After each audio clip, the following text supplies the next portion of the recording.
To quote Steve Mariucci, the former 49ers head coach, is this fun or what? We'll talk about this game and get you ready for tomorrow's fun and exciting one right now on Teal Town After Dark.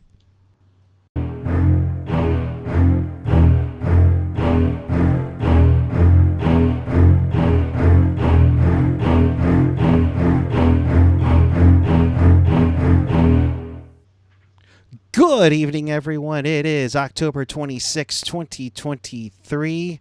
Swear it was 1993 or 1992 because the Sharks looked like they're an expansion team. Boy, howdy. They lose to the three-time Stanley Cup champion Tampa Bay Lightning 6-0. And we welcome you to this edition of Teal Town After Dark. This is your live interactive Sharks post-game. We do this after every game. Yeah, we do. So be a part of the show, chat with us and fellow Sharks fans all over the world and in Sharks territory on the YouTube page or the app. Of course, follow us on the social medias, all listed around there. And, of course, find everything at tealtownusa.com. And to support the pod and our Pepsi fund, Venmo us at tealtownusa. And I am joined tonight by Mr. Ian Reid.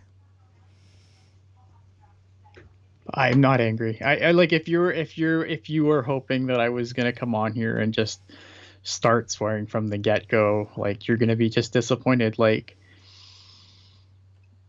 this team's not worth your anger. No, it really isn't. So I've done something different tonight, Ian. Since they're channeling, the Cow Palace years, I decided to put on my very first Sharks jersey. What do you think? I dig it. I mean, it's awesome. I look like I have muscles now. I think, I still have like my first Sharks jersey, but I don't think I could get it on my body anymore. Somewhere there are 6-pack abs in there, I swear. 100%. Yeah. Oh, boy. Oh, yikes. We'll quickly go into the chat really quick. Jesse L., they lived up to your expectations if that's the case. Give us nothing, Sharks. There you go. Ricky is concerned. Guys, I hate to say it, but it really appears that as though the Sharks aren't going to make the playoffs this year. Yeah, I mean that's a tough one for those people who thought that the Sharks should just be good. We might play a game a little bit later because this might be a tough one to take. Denver. I want to give you a stat. Stat? Oh, hit me up with a stat. Just to show you how terrible this team, like how historically bad so far this team has been. So Josh Dubois is a writer for the Associated Press. He covers pretty much all sports. And he was tweeting this out earlier. Yep. And basically now, with the Sharks being outscored by 20 goals, so they have a negative 20 goal differential after 7 games. They now join 8 teams in having minus 20 or worse. Those teams, and this is since the expansion era, so those teams are the 1976-77 Canucks, the 97-98 Blackhawks were minus 20. The 92-93 Senators were negative 21 after 7 games. The 82-83 Red Wings were minus 21. The 2015-16 Blue Jackets, for a season that someone watching this channel probably remembers, they were a minus 21 after 7 games. The 21-22 Coyotes were a minus 22 after 7 games, and the 85-86 Red Wings were minus 31 after. Oh my God, that's terrible. Just to give you an idea of just how historically bad. Now, I know a lot of people here aren't going to remember a lot of those teams, or probably weren't alive to watch a lot of those teams. I remember, obviously anything in the 70s. I don't remember in the 82-83 Red Wings was still a little before my time, but I do remember how shit those Red Wings were in 85-86. And the 97-98 Blackhawks were pretty bad too. And the Senators, obviously expansion Senators. So, yeah, good times. Yeah, but they tanked at the end. I'm sorry. They tanked to get freaking Alexei Yashin, but I digress. But that's a great stat from Josh. 7 games of the season, though. Yeah. And we lose the series 0-6-1. I don't know. Anyway, I just thought it was an interesting stat. Just for how historically bad this team is. And again, like, I don't know, like, if you want me to be angry, I don't know. We'll have to talk about something else because. I mean, let's be honest here. The schedule sucks, but. Oh, yeah, the schedule is not doing them any favors. No. Like, obviously, they've played a murderer's row of teams, with the exception. I don't think Nashville's that good, to be completely honest. And they just destroyed the Sharks. Yeah.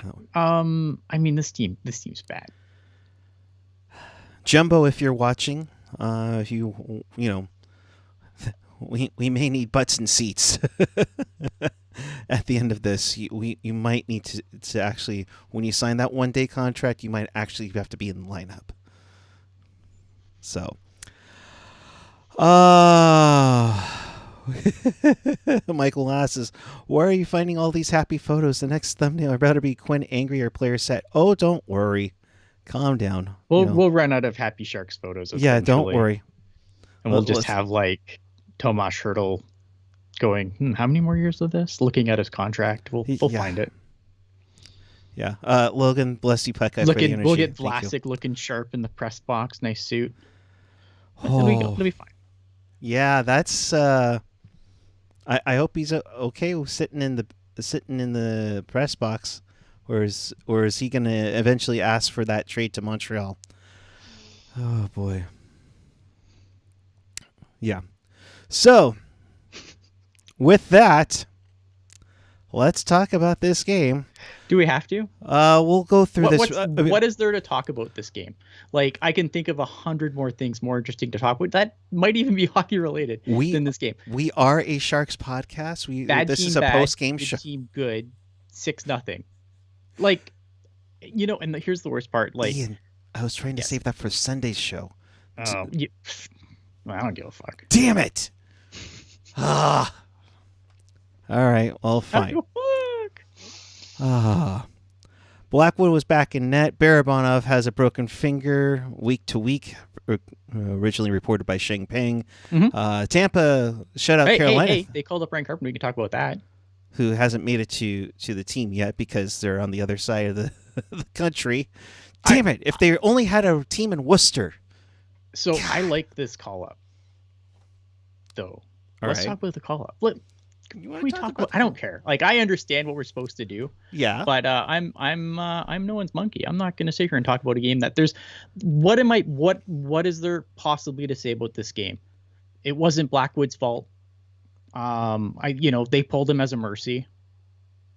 Yeah, like, they didn't do a he shouldn't have had to Yarmolenko sit years in ago. that for the whole game when the team was doing absolutely shit in front of him. The Tampa Bay Lightning are a really good team. The Sharks are a really bad team. What else is there supposed to, you know what I mean? Like, what else are we supposed to say about this game? Like, this game, like, and I can't even get mad at the broadcast because at least we didn't get any bullshit in the intermission about, if you just take Tampa's goals away, it's tied. God, like, we didn't get any of that. Like, even like the broadcast was incredibly somber tonight. Like, they were just watching a team get outplayed, and there was nothing. Like, even the fucking we're gonna sugarcoat fucking everything and piss on your leg and tell you it's raining squad couldn't come up with anything this game that would even annoy me, that could give me something like that to talk about for the post game. Yes. And Ricky, I'm glad you're seeing the bright side of this, Ricky. You guys are looking at this the wrong way. We are only 1 point off of the perfect tanking season. We are so damn close to perfection. Well, yeah, but that's not going to happen. Yes. Aaron Jacks, a podcast after every game for this team is crazy. Yes. Yeah, we're dumb. Like, we're the stupidest sons of bitches on God's green earth. Let's talk about Ryan Carpenter. All right. I'm hijacking the show. Let's talk about Carpe Deuces, who scored the greatest goal in Barracuda history. Go. Ryan Carpenter. I like Ryan Carpenter getting called up. And a lot of people are like, should have been Gushtin. Now, I've liked Gush's game. I do agree. Like, I was surprised that I would be surprised if Gush wasn't at least in the conversation to get called up. But here is why I like Ryan Carpenter getting called up. Because if you're going to play, Ryan Carpenter isn't going to come up and play in your top six. At least if he does, it's coaching malpractice. So Ryan Carpenter is a guy who's going to come and he's going to give you reliable bottom 6 minutes in the NHL, which allows other guys to move up in the lineup, like guys like Kevin Labanc, who, can play anywhere from the fourth line to the first line, right? You want the kids to be put in good roles. Ryan Carpenter is the perfect guy because, again, Ryan Carpenter is not a guy who's going to get called up and played in your top six. He's going to be a reliable bottom six guy. So I like it. I think it's great. And plus, not only that, but from the Barracuda perspective, we'll talk about the Barracuda later. Believe you me. Oh, yeah. And from a Barracuda perspective, obviously there's the AHL vet rule. And last night, Oscar Lindblom couldn't play because they wanted to get Shimmick some ice time, and they have a lot of veterans. Like when you start sending guys down, especially veteran guys, down to the AHL, they can't all just waltz into the lineup. Like there's a certain number, I think it's 5 of them that can play in any game. So with Ryan Carpenter coming up, that also allows the veterans to play in the AHL. And the AHL team's pretty banged up right now, so it's not like, it's not a situation where you're like, why isn't, like last year, why isn't Ozzy Weisblatt playing more, right? Like that's not happening down there this year because the Barracuda are pretty banged up as well. Right. So I like it. I think it's a solid call up from the Sharks. And yeah, I don't know. I mean, you can disagree with me in the chat if you want, and he's got good NHL experience. He was up and down with the Sharks his first stint. Then he was with the Golden Knights for their for their inaugural run to the Cup final. I think he played in the Cup final, if I'm not mistaken, and then has bounced around the league a little bit. So it makes sense that this one's the call-up. I get why Gushin wasn't the first one. I mean, he's only got 1 goal, but I think he has like 6 or 7 assists so far. Like he's been playing decently. Yeah, we'll talk about that game later. Yeah, I don't want to get angry yet. Well, this game doesn't make me angry. If you're angry at this game, I don't know what to tell you. No, I do like it. We'll see where he fits into the lineup tomorrow, as the Sharks will get on a plane and head to Carolina. This season gets even better. Oh man. So, yeah, and I'm looking at some of the comments in the chat. Jim in FLA, can you imagine the attendance after 20 games of this?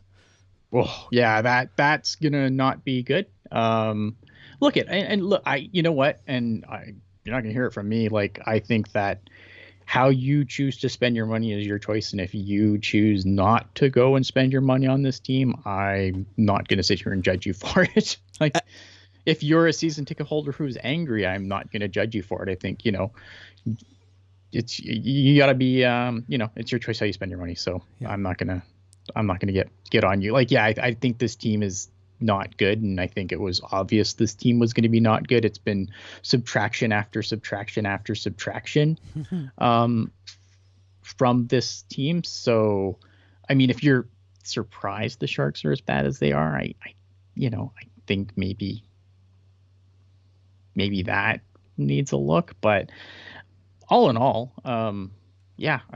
Teal BT, I feel like someone watching for the first time would have no idea that Hurdle's elite. So here's the thing, and I've said this on another show about Tomas Hurdle. The thing with Tomas Hurdle is the Sharks are like they're basically a one-line team right now, right? And you're gonna say, ha, they're not even one line. But the thing is like Tomas Hurdle is going to get the absolute, like he's gonna play against the absolute best competition because again, you have to shut down one line on the Sharks. The other ones aren't scary. They're not scoring 5-on-5 goals, right? So I think Tomas Hurdle, like no one is going to benefit more from Logan Couture coming back, maybe Eklund, other than Tomas Hurdle, because it will at least force teams to kind of split up how they cover this team. Right now, Hurdle, I think it's not great, but when you have to basically just shut down Hurdle and you win, that's what's going to happen. Yeah. If he can score, that would help me too. I mean, he had that goal against Nashville for his first in the year. So, do I think Celebrini is going to be worth it? Yeah, I think Celebrini is really good. I like Celebrini a lot. I look at again, right? Some people are going to be like, well, he's not Connor Bedard, but like Connor Bedard is a generational talent. I still think Celebrini's elite. Like, and it depends on what you think is a generational player. And, you can make an argument. To me, the generational players have been Crosby, McDavid, and now Bedard. and there's a lot of really, really, really good players. Like, I'm not comparing games, but oh no, like, would it be you didn't get Bedard, but would it be the worst thing to get Steven Stamkos or Nathan McKinnon, or you know what I mean? Like, to me, I still think that, like, I a lot of people are going to get bent out of shape because they didn't get the generational guy, but not being generational is still really fucking good. It's not bad. Yeah, Jack Hughes generational. Yeah, again, like, you could, I would hear that argument for sure. But you know what I mean? Like, there's guys that aren't generational, but they're still really good, and they still, like, they're key pieces of their teams. I think Celebrini, if that's who the Sharks get, they're going to be really happy to get him. That'd be great. Plus, I mean, we all know about the local ties. He was a junior Shark. Yeah, but his dad worked with the Warriors. Like, no, but I mean, it's almost the stars are aligned that this would be perfect for the Sharks for a marketing standpoint. But like Jules says, watch Sharks not win the lottery. Well, I mean, then that could happen too, right? And, you know, stranger things have happened. I know everyone, because Edmonton's in the bottom of the league now, everyone thinks that, you know, they're gonna break it for Edmonton or some stupid bullshit. You know, they're gonna send him to a team that, you know, doesn't play on U.S. television other than 3 times a year, you know, because that's great for the league. Yeah. But you guys do you. Yeah. All right. Anything else to add? Because I'll quickly go over this game, since that is kind of what we. Austin Matthews generation. Austin Matthews is really close. There's guys who I think are really close. I don't know if I'd say generational, but he's really, again, right? Like, you could get Austin Matthews. Is that the worst thing that could possibly happen? No, it kind of just proves my point, right? Like, just because you're not generational doesn't mean you're bad. And I'm just gonna say it: San Ramon native Austin Matthews. Thank you. When he wins the Stanley Cup or goes in the Hockey Hall of Fame, watch the city of San Ramon goes crazy.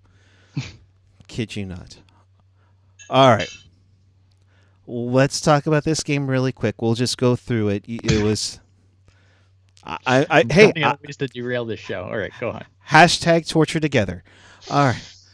You have Braden Point, I think Hockey Jerk's favorite member of the Lightning, you know, score a minute 41 in. That was just a disaster. Then, yeah, like, again, like, you know, if I was a defenseman, if I was a defenseman on the San Jose Sharks, I would simply just cover Braden Point.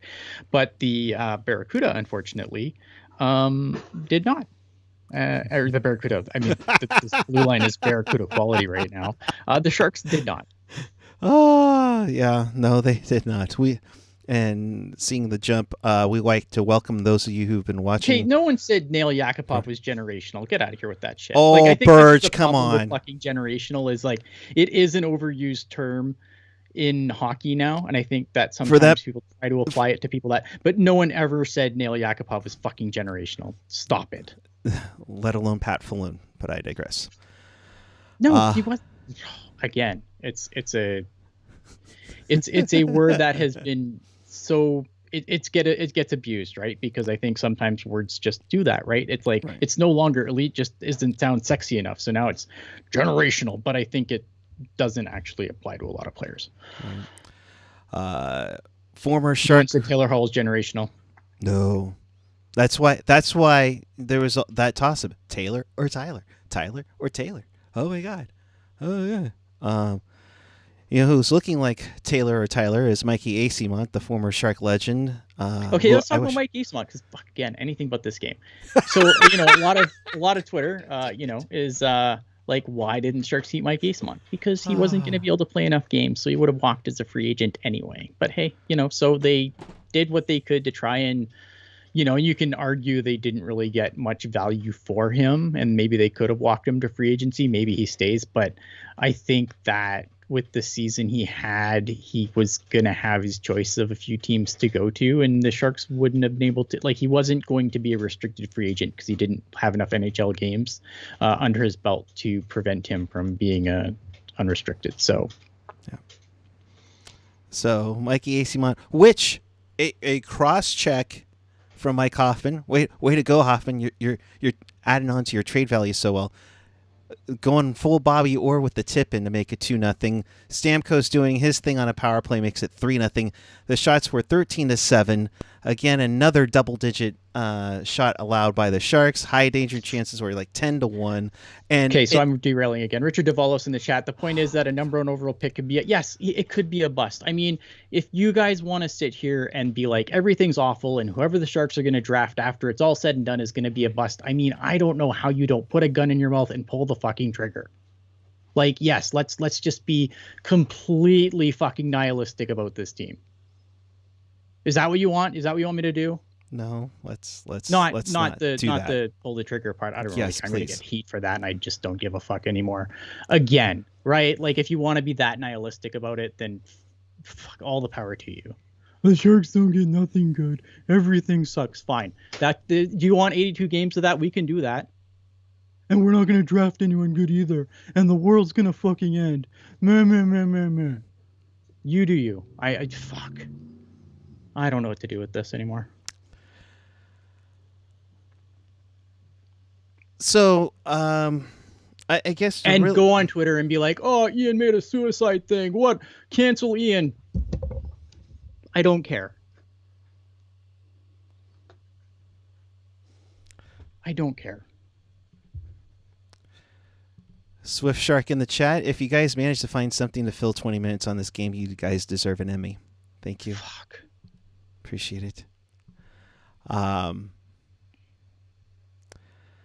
But I will say this: there have been really tough times in these first 7 games where they've got hemmed in their own zone, can't clear the puck.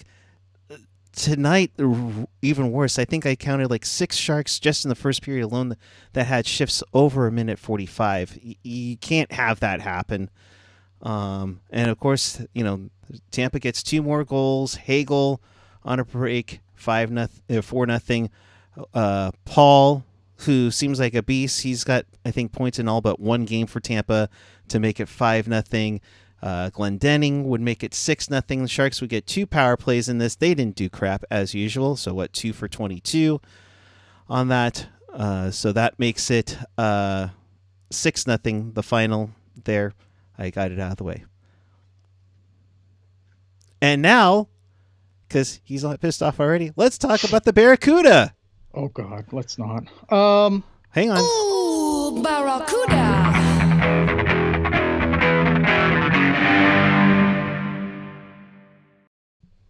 What better way to develop the future Sharks than blowing leads to the Knights? Ian, go for it. So I was just gonna stick back here. You go right ahead. So let me. I want to get something out of the way first, just on Barracuda coverage going forward. I think going forward, what we're gonna do is that this game made me really angry, and it's probably like the first game that's really pissed me off this year. And so here's the thing, right? Like, I've been covering the Barracuda games on the Teal Town account, the mothership, right? But that account represents a whole group of us. And I don't think that, I'm an asshole. You saw it earlier. Just go back 10 minutes and rewatch me kind of freak out on the chat here a little bit. And I don't know where I was even going. Okay, so I don't think that like my commentary was probably a fair reflection of the group. I don't think it was the most professional thing I've done. So going forward, I will tweet the goals on the Teal Town main account, but I'm going to keep all the commentary to my personal account going forward, just because that way it's me, right? And I do try to make a point of saying, hey, it's me. I'm on the Teal Town account right now, but I just think I don't want to reflect poorly on the brand overall. I know I joke a lot about like being 3,000 miles away, so I just, light the fire and watch the world burn. But I think if relationships did like what little, like the Shark, we don't have an amazing relationship with the team, but we have one. And I think that if they pointed to the Teal Town account when I'm running it and use that to, say our relationship is now in a very fucking terrible place, I would feel really bad about that. As much as I sit here online and tell you that I don't give a fuck, I'd feel really shitty about that, because people have done a lot of work to make those relationships happen, and it's not fair for me to nuke them.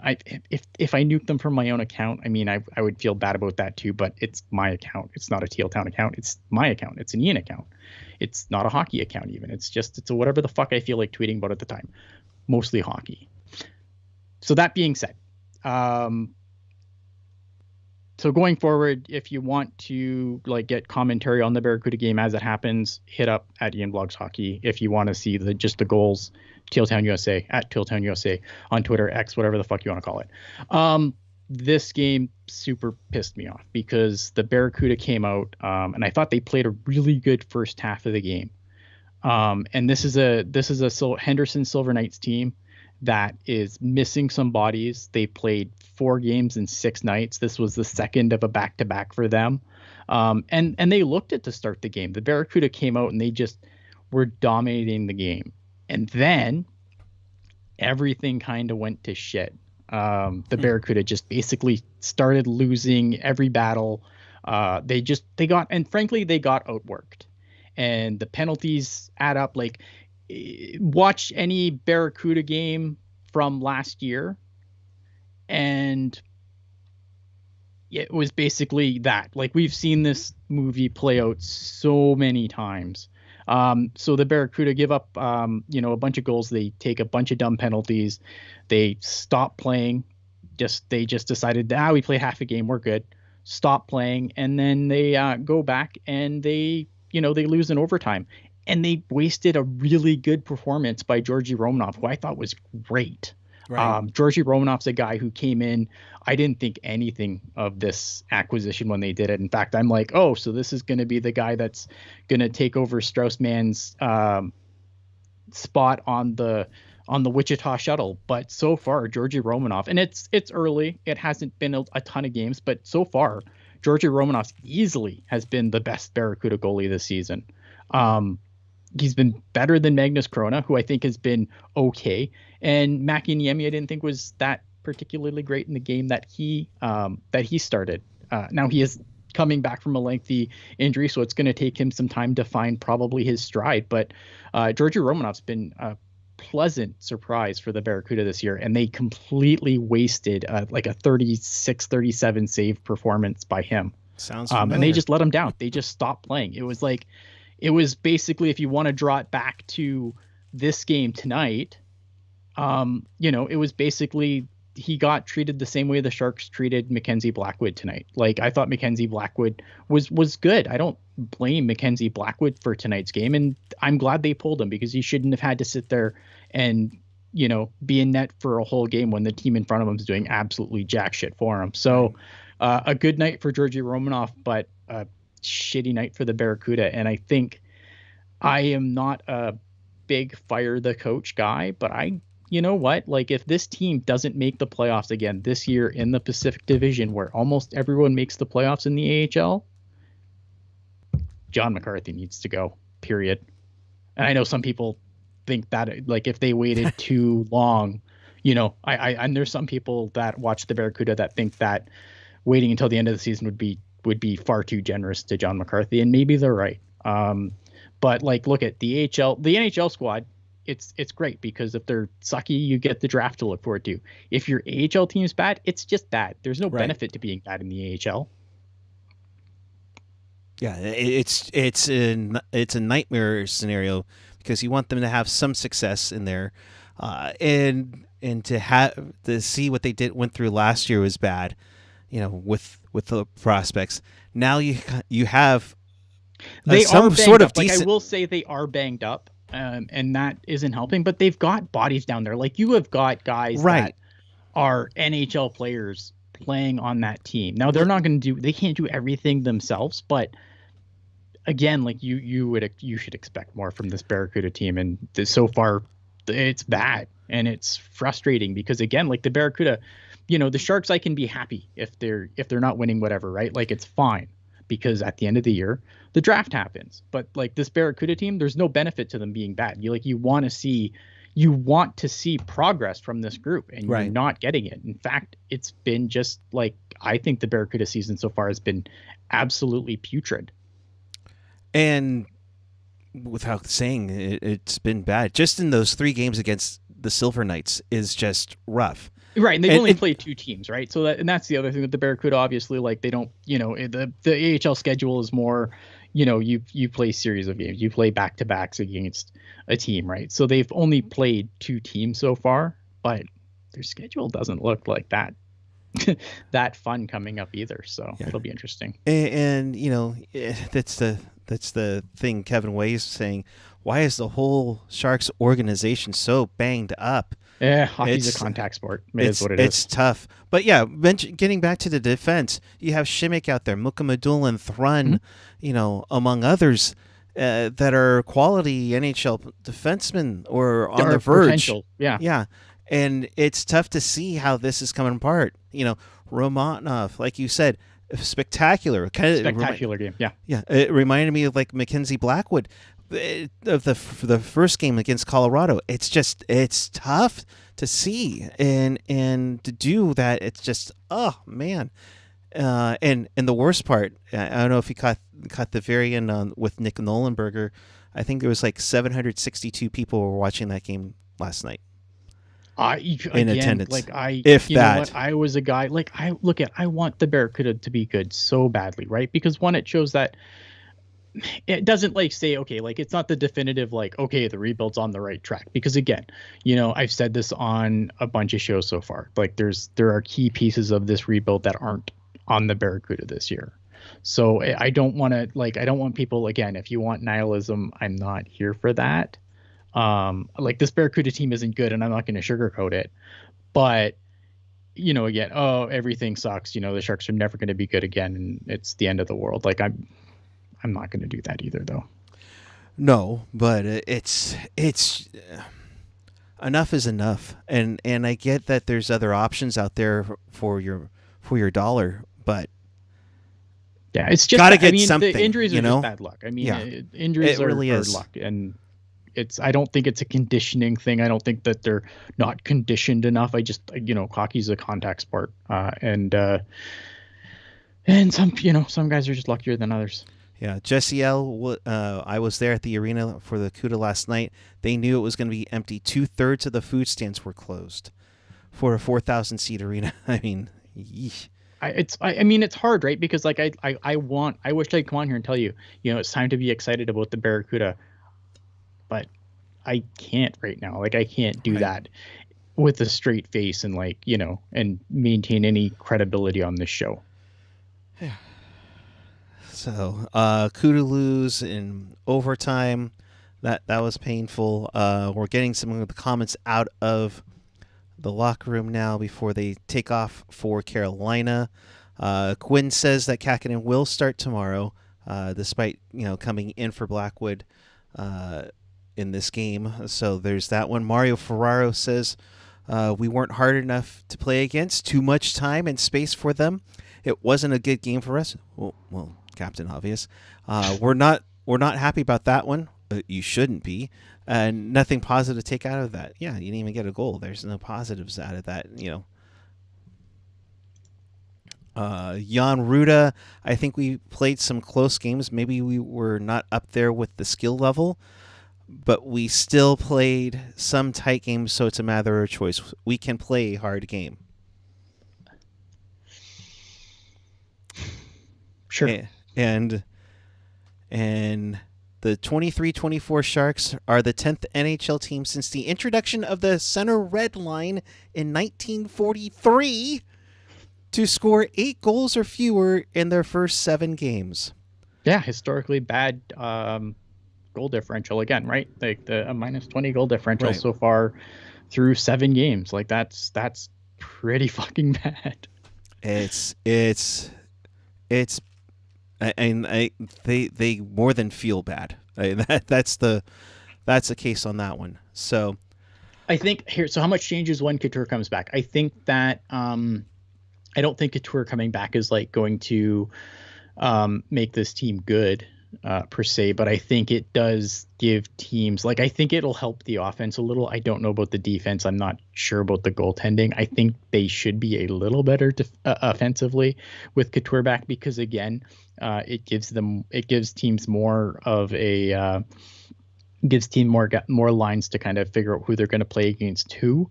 And the Sharks schedule, like, eventually they're going to play, some of the not great teams, right? They're gonna start playing teams that are like them, that are just crap and not going anywhere. And ideally, those games will at least be more entertaining to watch than we've gotten so far. Thank God. Oh, jeez. All right. Logan, the Teal Town therapy session is in full force. Yeah. Sure. Galante, I think he's been okay. AHL guy or a prospect?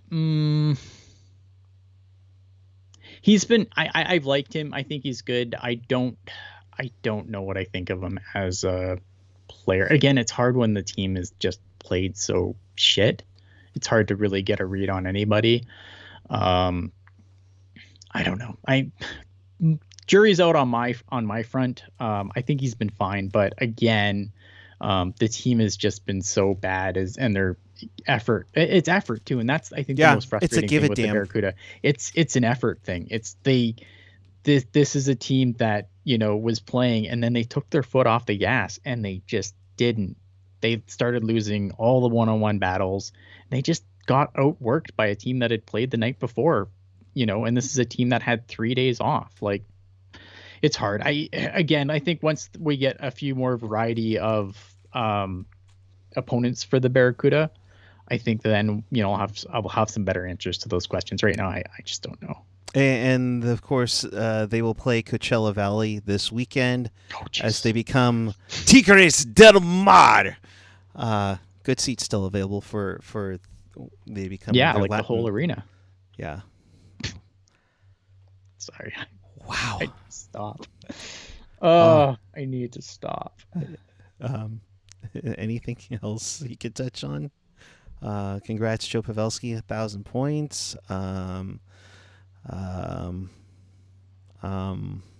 Okay. Yeah, I mean, Joe Pavelski got 1,000 points. That's good. I mean, look at again. I like Joe Pavelski. Joe Pavelski's a good player. Am I going to sit here and pine for him? No, it's been fucking 4 years. He's gone. Yeah. She gone. Bro gone. Burge. Oh, that's why the Capitals game is so intriguing. Who will suck more? I could. Yeah. I mean, that's where the Sharks could. I think if I was gonna lay some money, I'm not a sports gambling guy. Let's talk about Shane Pinto in a second. Oh yes. I think that if I was a gambling guy and if I was going to put money on the Sharks to win a game, that's probably where I would do it. I hope. But then again, as a Sharks fan in Missouri, my CUDA coverage is limited. Who on the CUDA do you see being a part of the next generation? So I like Mukamadulin. I like Henry Thrun. I think those guys do have some serious NHL upside on the forward lines of guys playing right now. I like Daniel Gushkin. Now, Gush is a guy who is a little bit like he's one of those players who is going to either blow your socks off or you're not going to know he's there.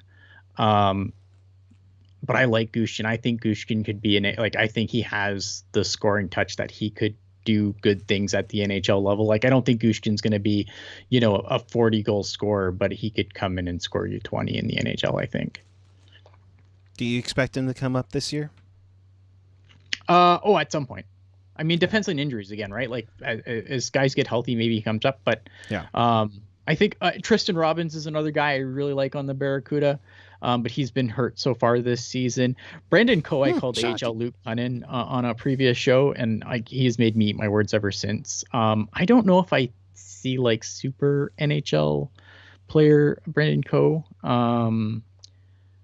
But I mean, I think he could carve out a role. Like, he's got a decent tool set where I think he could carve out a role in the NHL. Mm-hmm. A guy who I really love is Ozzy Weisblatt, and I will always sing the praises of this guy. Now, Ozzy Weisblatt is a guy, and I've repeated this on the show again, but for you, my friend in Missouri, I will say this. Ozzy Weisblatt's a guy who, like, I think people are going to look at where he was drafted and say, oh, well, not good enough. But I think that if he can find the line, because he is an incredibly agitating player, and I think if he can find the line, I think he's a guy who gets you 10, 15 goals in the NHL and really drive your other team's top players absolutely fucking batty. But he's got to find the line, in the AHL so that he can come to the NHL and kind of carve out a career in that kind of a role. I think every team needs a guy like Ozzy Weisblatt. Right. It's just, can he do that at the NHL level? That's the question. I think he has the tool set to be a 10, 15 goal guy and super fucking pest in the NHL. So he's a guy who I like a lot as well. Would a comparable be Tyler Bertuzzi on the low scoring end? I would compare him to Raffi Torres, honestly. Like he reminds me a lot of Raffi Torres. Again, but he's got to find that line, right? And like he took a really dumb, he made a really dumb hit in a game earlier this season. He got suspended for 3 games, deserved every fucking game of it. Absolutely. It's like he didn't get more. Yeah, probably. I mean, it was just interference. He didn't it wasn't a head hit or anything. So just dumb though. But it was it was dumb, right? Like, and again, so it's a guy who, like, I think he can fill that kind of role. Hope that helped out. I'm with Ricky. I liked Ethan Cardwell so far. Ethan Cardwell's been fine so far. Again, it's just Ethan Cardwell's a guy that I haven't seen enough of to really give you a for sure he's in the next wave. I've liked what I've seen from Ethan Cardwell so far. I'm just not, I just need more of a body of work before I can say yes or no. Yeah. Gotcha. And Coach Quinn, we got exclusive access. Coach Quinn, what did you think of tonight's game and so far this season? So bad. Oh, I gotcha. That call in LeBanc was super bad. That was awful. That was terrible. So, all right. You okay, bud? Fantastic. Do you want to talk about Shane Pinto? Yes, let's talk about Shane Pinto, presented by Bet99, DraftKings Sports Interaction. You know which way it's going to go. Check us out at sportsinteraction.com/SDPN. Yeah, so Pinto gets a 41-game suspension for... Okay. I'm getting ready to go off on this one, too. Hey, go ahead. Go, no, go. I go off all the time. No. I go off all the time. It's your turn. So let me get this straight here. So he gets suspended 41 games for gambling. Okay. Yeah. His helmet has a Bet99 logo on it. The game is presented by Sports Interaction up in Canada. Mm-hmm. Kevin Weeks probably had an ad in between on ESPN Plus for DraftKings. Do you understand where the irony of this whole thing comes from? Yeah. And the best part. Are you ready? You ready for this? The best part is so you can make a precedent on gambling, but you can't do it for the fucking player's safety. I mean, it's different, right? Like, so I'm going to counter that now because I've seen a lot of this today. Well, fuck you, Ian. Go for it. Well, okay, so I'm going to counter that. So here's the problem, right? Now, again, if it is in this, obviously this is in the CBA. Now, people have kind of gone through the CBA and they haven't really seen anything as far as gambling goes. Like, obviously, look at if no one is advocating for these guys to be able to bet on NHL games, right? Because that's total hell no. Want to be, right? So but they make it simple to do it for them, though. Sure. So there's the problem, right? So obviously you don't want guys betting on their own things. Now, should they be able to make a bet on a football game?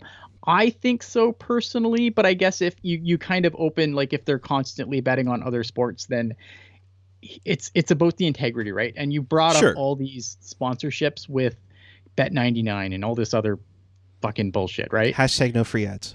Hashtag no free ads. But here's the problem with that, right? Like, in order for these partnerships to work, there can't be any integrity questions around the league.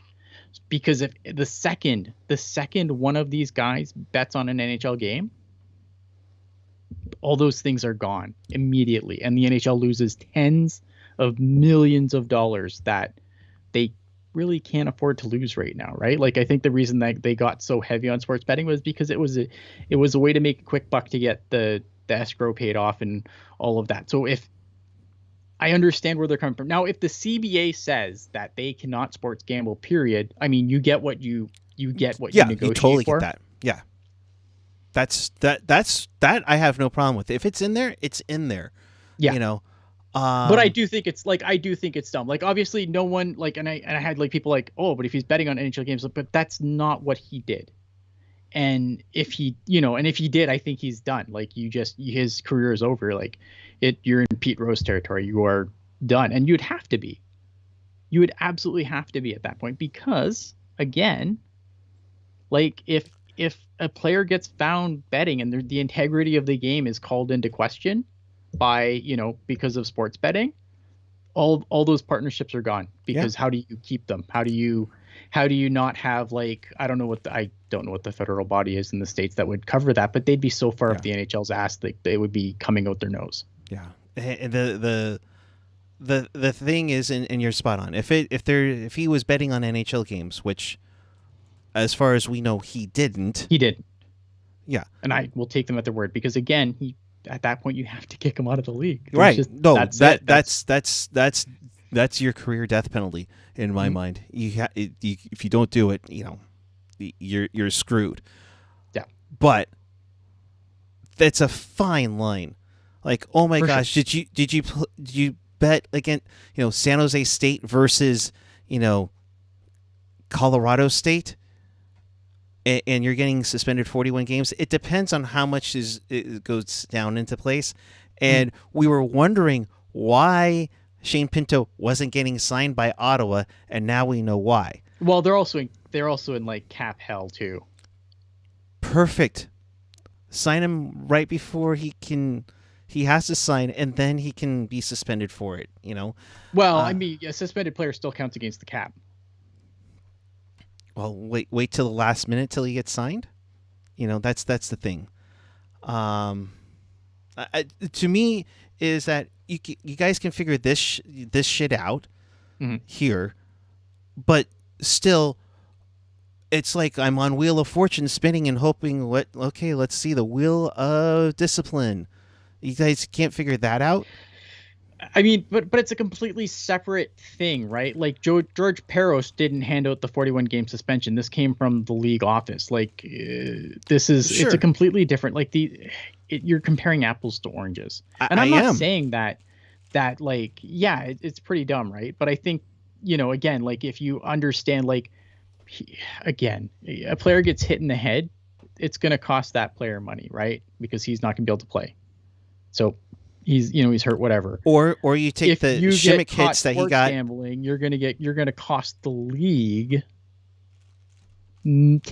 tens, maybe up into the hundreds of millions of dollars. Yeah, of course they're gonna come down on this with a fucking hammer. Yeah, because you're threatening the NHL's bottom line. Like, everyone says, oh man, they need to get these head hits out of the game, but we all still fucking watch. Yeah, take after those head hits out of the game. Still fucking watch. So Mark Savard's brain is fried, but I'm glad they stuck down on gambling. I mean, great job, guys, because you're worried about the fucking bottom line. That's why you're talking about fucking. That's why you're talking about fucking. Like, I hate to say fucking it's expansion. It's a business, though. It is a business, and it costs more money.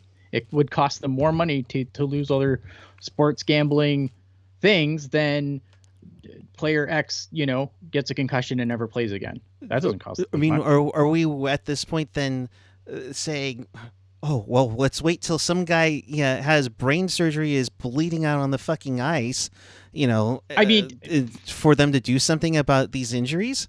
That's my point. Is that sport?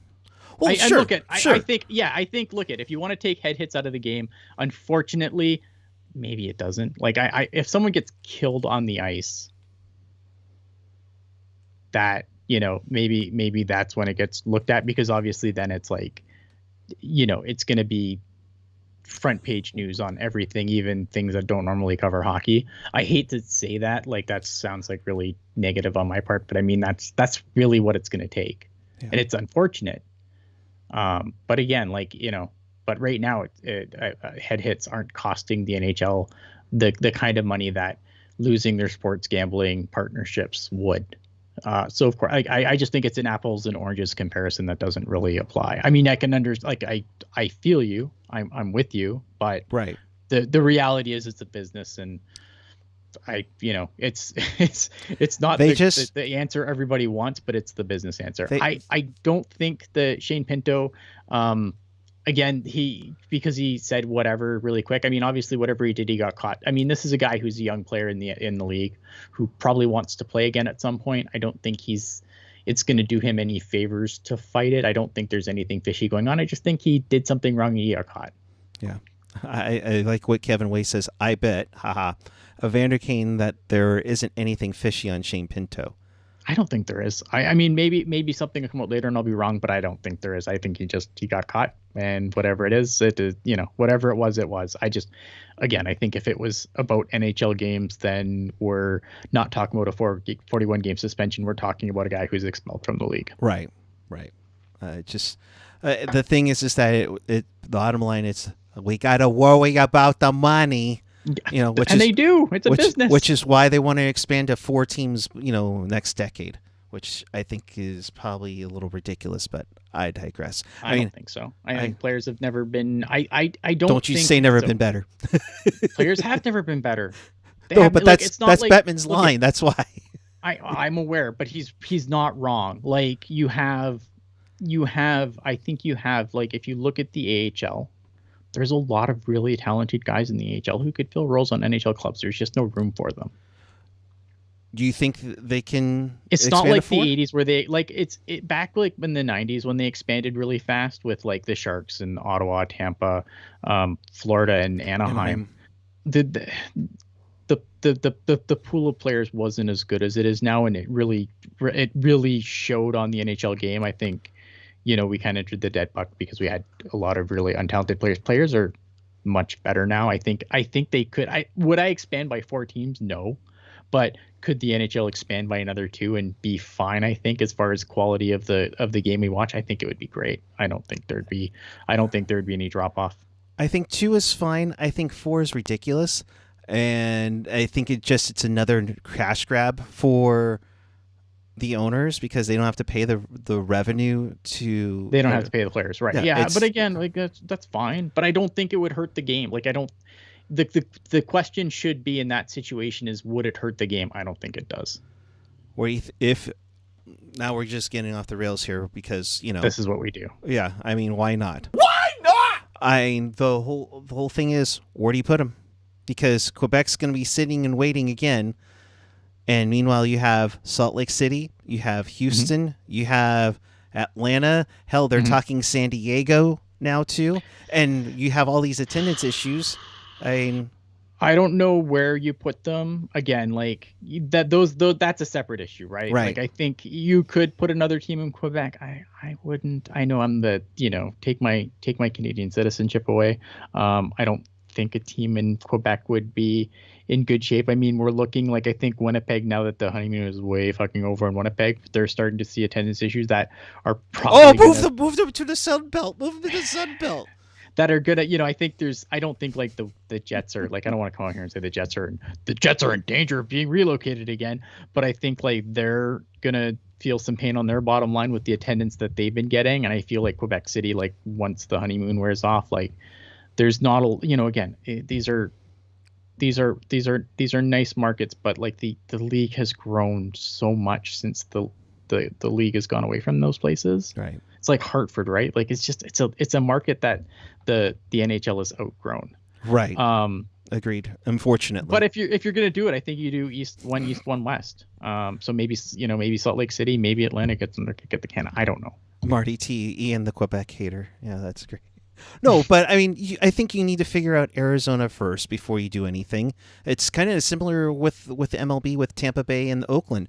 You need to figure out your issues and attendance. How does the AHL support 34 or 36? That's a good question. Now that is a good question. I think that would be interesting because obviously AHL teams are a little harder to keep afloat, especially if they're not owned by the if you don't own your farm team, that can make things interesting.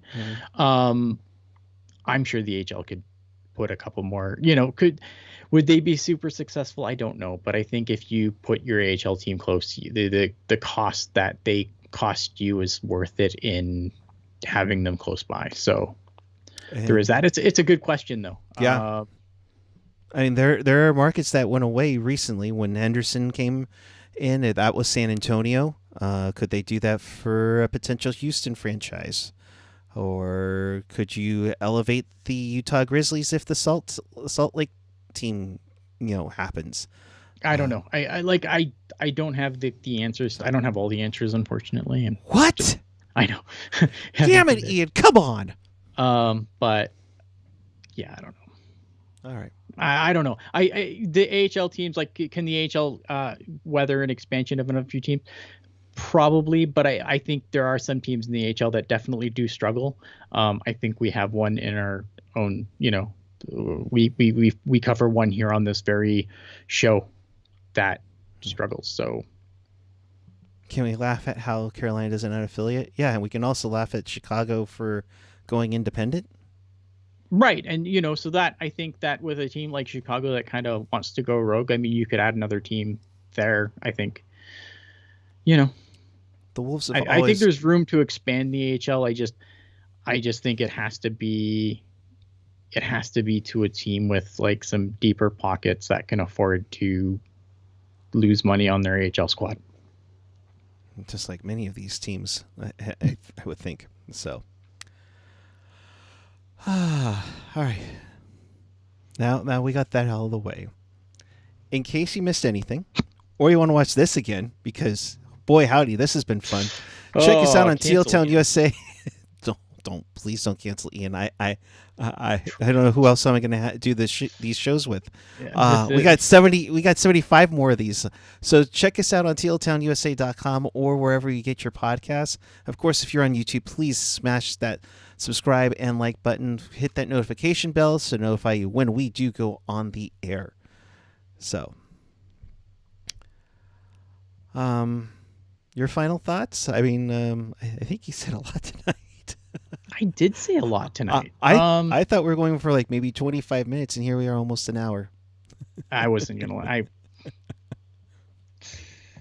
Derail this show as many times as humanly possible so I don't have to talk about the game. This is what you get. Yeah, look at, again, if you want to, on the Barracuda, if you want commentary during the Barracuda game, at Ian Blog Talk. If you just want to see the pretty goals, at Teal Town USA. Other than that, I will see you when I see you guys next. Yay, us. Go Sharks. When the team does bad, it's bad. What the fuck are we even doing now? I don't know. We'll be back with you on Friday. Yay. As the Sharks take on the Carolina Hurricanes. Oh, goody. Thankfully, the Hurricanes played tonight as well. Yeah, I mean, so maybe they face Antti Raanta tomorrow, and Antti Ranta's just ass. Oh, no, Antti Ranta's hurt, isn't he? So they've got... Yeah. Could check. Oh, man. Yeah, so that sucks. We're going to lose everybody. But before we go, hang on. There we go. All righty. Got to give a happy birthday shout out to my buddy here, Marlo. He turned 14 years old today, and he had his classic meatloaf dinner, and he's like itching to ready to go outside and probably take services. So thanks everyone for watching. We appreciate each and every one of you. And until then, keep it real, keep it teal, keep it real teal. Have a great night, everyone. We'll see you following Sharks and Canes on Friday night.